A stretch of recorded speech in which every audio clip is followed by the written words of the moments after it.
Bonjour, aujourd'hui je vous présente une nouvelle vidéo et aujourd'hui je vais vous parler de Charlemagne.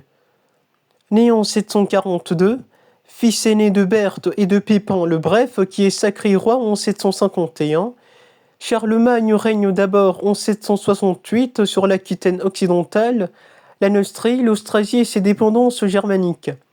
À l'abdication de son frère aîné Carloman en 771, Charlemagne hérite donc de la Bourgogne, de la Provence, de la Septimanie et de l'Aquitaine, devenant roi de l'ensemble des domaines francs. L'unité du regnum francorum ainsi rétablie, le pape Léon III le sacre empereur des Romains, le jour de Noël 800 à Rome.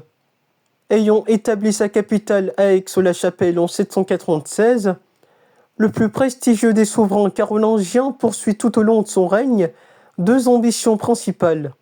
La première est le rétablissement de l'ordre. Il confie aux comtes et aux évêques des territoires dont ils prennent la responsabilité directe. Mais ceux-ci sont contrôlés par les missi dominici, qui assurent le contact entre le palais et l'administration locale. Pour mieux gouverner, ils remplacent les ordres jusqu'alors oraux par des écrits capitulaires. Ils réforment la justice, créent encore de juges spécialisés, désignés par les missi. Pour s'appuyer sur une église forte, il associe donc les évêques et les abbés aux tâches de l'administration séculière, sans renoncer pour autant à intervenir de façon autoritaire dans les affaires ecclésiastiques ou de veiller au redressement spirituel et moral du clergé et des fidèles. Il organise donc l'évangélisation des régions nouvellement conquises, l'éducation chrétienne des enfants, l'instruction des clercs. Des écoles et des monastères sont fondés en grand nombre sous son règne.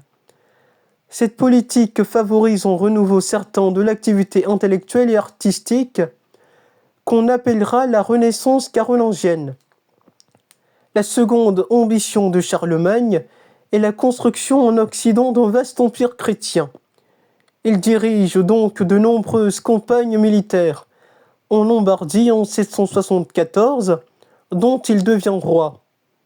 Contre les Saxons, dont il réprime une révolte en déportant quelques 10 000 d'entre eux vers la France méridionale avant de les soumettre en 804, contre les Arabes en Espagne en 778 jusqu'en 811, contre les Bavarois en 748 et contre les Avars en Hongrie de 791 à 796. À la fin du 8e siècle, son empire est immense, correspondant alors à la plus grande partie de l'Occident. Mais il sera d'une durée éphémère, car l'acte de Thionville de 806 le partagera de son vivant entre trois fils. Ces trois fils, l'Aquitaine est alors attribuée à Louis le Romain, la Francie à Charles, ce dernier mort avant son père, l'héritage reviendra alors à Louis, l'Italie à Pépin, puis à son fils Bernard.